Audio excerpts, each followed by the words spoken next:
Vítaj, moje meno je Adam Bača a dnes som mám pre teba ďalšie video z môjho eToro investičného portfólia. Dnes ti poviem, čo som nakupoval tento mesiac a ako sa darilo portfólio od posledného videa.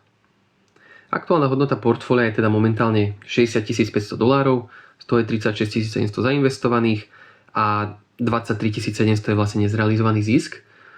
Čo sa týka výkonnosti, tak dneska teda portfólio stúplo o približne 4%, čo už ale začína pri vyšších sumách robiť aj tak pekné zhodnotenie, čo je teda $150 do plusu dneska. A vlastne v porovnaní s S&P 500 alebo Dow Jonesom je to približne rovnako, tie išli tiež 0,35% hore a 0,26% hore. Čiže dneska je to také stabilnejšie a celkovo tie trhy trošku rastú, takisto aj Nasdaq rastol okolo 0,25% zatiaľ. Uvidíme, ako skončí samotný deň. Čo sa týka kopírovania, tak tam vlastne tiež máme za sebou taký trošku vyklesajúci aj mesiac, ale potom sa to zase vracalo do normálov, čiže vlastne sme približne na tom, čo sme boli aj posledný mesiac, je to o nejakých 7000 vyššie, ale ako môžeš vidieť, tak boli sme niekde okolo tých 181 000 pred presne tými 30 dňami. Aktuálne sme teda na hodnote 183 800 a rekord portfólia, alebo teda rekord kopírovania je momentálne, alebo teda bol nastavený na 174 800. Po dnešku, keď to ešte trošku stúplo, tak verím, že tých 184 000 prekonáme a postupne budeme útočiť na tú hranicu 200 000. Dúfam, že sa nám ju podarí prekonať do konca roka, ale to samozrejme neviem ja ovplyvniť presne, kedy to bude. Vždy záleží od toho, ako kopírovači vkladajú peniaze a samozrejme, ako hlavne sa darí trhu a či náhodou niekto neodíde alebo či niekto nepríde a podobne. No ale celkovo je kopírovačov momentálne stále 47, čiže to je tiež od posledného videa nezmenené. Čo sa týka výkonnosti portfólia, tak aktuálne za tento mesiac sme na približne 0,5% v pluse, konkrétne teda 0,52% v pluse a za tento rok to robí zatiaľ 14,73%. Jún sme nakoniec teda ukončili v mínuse 3,35%. Som zvedavý na ten júl, ako to bude. Teraz sa docela veľa hovorí o tom, že trh už 11 rokov po sebe v júli neklesol. Čiže 11 rokov po sebe bol naozaj trh v júli v zelených číslach, keď si pozrieš aj históriu S&P 500. Tak som zvedavý, ako to bude tento rok a vlastne keď sa podarí aj teraz, aby júl ukončil sa v zelených číslach, tak bude to vlastne nový rekord v modernom akciovom trhu. Čiže 12 rokov po sebe akciový trh rastol v júli, čo bude veľmi zaujímavé. Samozrejme nie je to nič smerodajné, čo by odrážalo, že naozaj teraz to bude v pluse alebo nebude v pluse, ale je to taká zaujímavosť. Preto býva tak často júl pozitívny, pretože je to vlastne koniec druhého kvartálu a tým sa ohlasuje veľa výsledkov a na tieto výsledky väčšinou investori reagujú pozitívne a vlastne vkladajú ďalšie peniaze. Takže uvidíme, ako to bude, ale zatiaľ je to teda približne toho 0,5% v pluse. Čo sa týka nejakého porovnania s S&P 500, tak zatiaľ na tej ročnej báze je to 32,5% versus 20,5%. No a keď pôjdeme k tej pozícii, ktorú som teda tento mesiac nakúpil, tak bola to vlastne len jedna pozícia.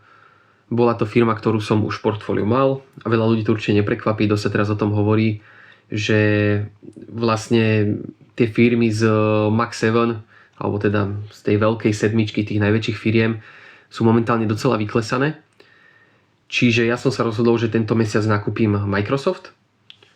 Konkrétne som nakúpil 0,7 kusu akcie Microsoftu.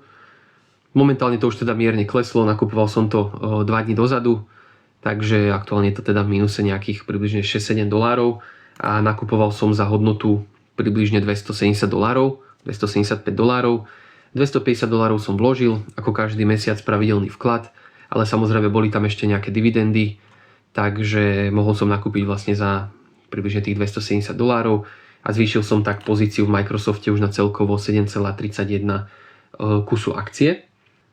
Je to podnik, ktorý naozaj dlhodobo sa snažím do toho portfólia zbierať a navyšovať počet akcií. Vidíš, že vlastne prvé akcie som nakupoval už niekedy v roku 2019 a tie akcie už aj teda majú pekné zhodnotenie okolo 178%. Ale to bola teda ešte za menšiu hodnotu, bolo to len 0,36 akcie. Je to vlastne jedna z prvých akcií, ktorú som na eToro nakupoval. A vtedy som nakupoval každý mesiac akcie za $50, takže vtedy mi to vlastne tak približne vyšlo, že tá tretina akcie bolo tých $50. No a teda teraz som nakúpil tých 0,7, takže už sa nám to pekne zdvíha. A keď si to pozrieme aj v nejakej tabulke, tak môžeš vidieť, že naozaj tie akcie postupne pridávam. Skúsim si tam dať iný časový horizont, dáme to na týždeň. Vidíš, že v podstate, jak krásne ten Microsoft rastie, tak ja som prikupoval, tu je teda ešte ten rok 2019, rok 2020, 2021. Tu som dlhšie potom neprikúpil, ale naozaj od tých maxim, ktoré boli približne pred rokom, je tá akcia dosť vyklesaná. Vtedy bola až na hodnote okolo $550–560 a aktuálne je teda okolo tých 390, čiže po $400, čo už je dosť zaujímavá cena. A od toho maxima je približne nejakých 30% dole. Takže dá sa povedať, že ja som neodolal, prikúpil som. Tá cena je momentálne vyklesaná preto, lebo naozaj Microsoft dáva veľmi veľké peniaze do budovania AI infraštruktúry a vlastne má veľmi veľké výdavky. Takisto je to ale teraz napríklad aj s Googlom, tiež má obrovské výdavky a preto vlastne teraz spochybňujú trošku investori tieto podniky, že ako sa to bude všetko vyvíjať. Ja v tomto smere Microsoftu verím a som rád, že som mohol pridať ďalšie kusy akcií do portfólia za zvýhodnenejšiu cenu.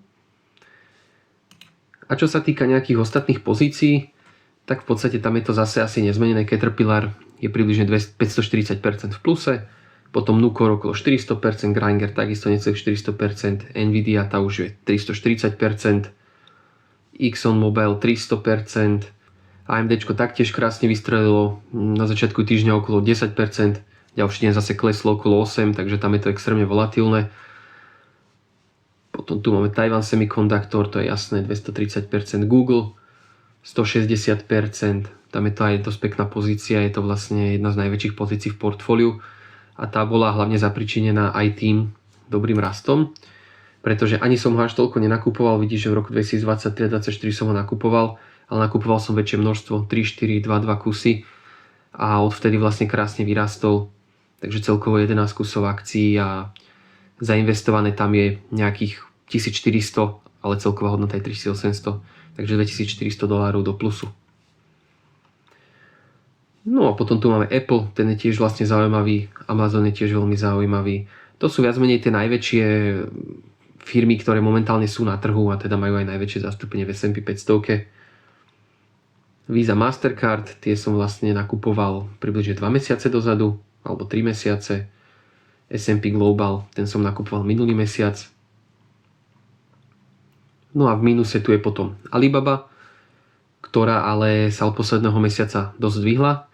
Približne 2 dní dozadu tiež vystrelila nejakých 10%, ďalšie na to nejaké ďalšie 2%, takže už sa pohybuje tesne pri nule. Roper, ten je tiež približne rovnako a tieto 3 pozície tiež. Adobe trošku išiel hore od posledného videa, ale stále je to teda ešte dosť nízko a je to približne minus 42%. A potom posledná pozícia VFC minus 67%.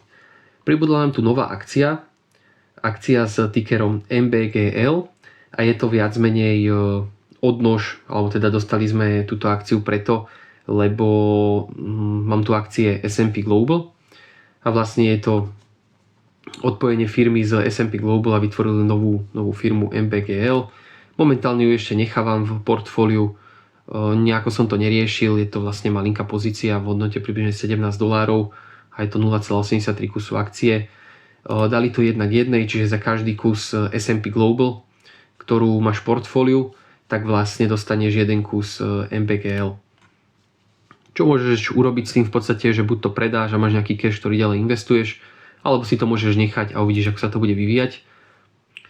No a tak, čiže portfóliu sa darilo, vlastne za ten minulý mesiac to mierne kleslo, ale teraz ideme zatiaľ hore.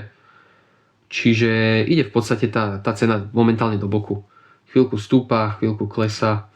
V podstate aj čo sa týka toho portfólia, tak keď si tam nejaký dlhší horizont, kde to bude vidno, no tak v tom rozložení to moc není vidno, ale vidíš, že približne v tom februári na začiatku roka bola hodnota toho portfólia nejakých 51 000, 52 000.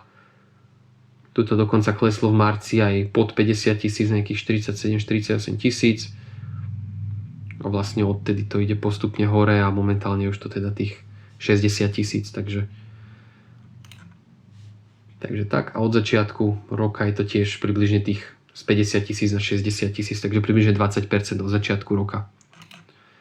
A za posledný rok je to zo 42 000 na 60 000, takže to už je lepšie, to už je v podstate 30%. Ale to zapričinilo samozrejme prvá vec, že vkladám peniaze pravidelne každý mesiac a druhá vec, že tie akciové trhy teraz momentálne naozaj veľmi pekne rástli. Takže to by bolo z tohto videa všetko, dúfam, že sa ti toto video páčilo a ak áno, tak budem veľmi rád, ak mi dáš na neho like, prípadne ak si dáš odber na tento kanál, pokiaľ ho ešte nemáš. Prajem ti veľa úspechov v investovaní a počujeme sa pri ďalšom videu. Čau.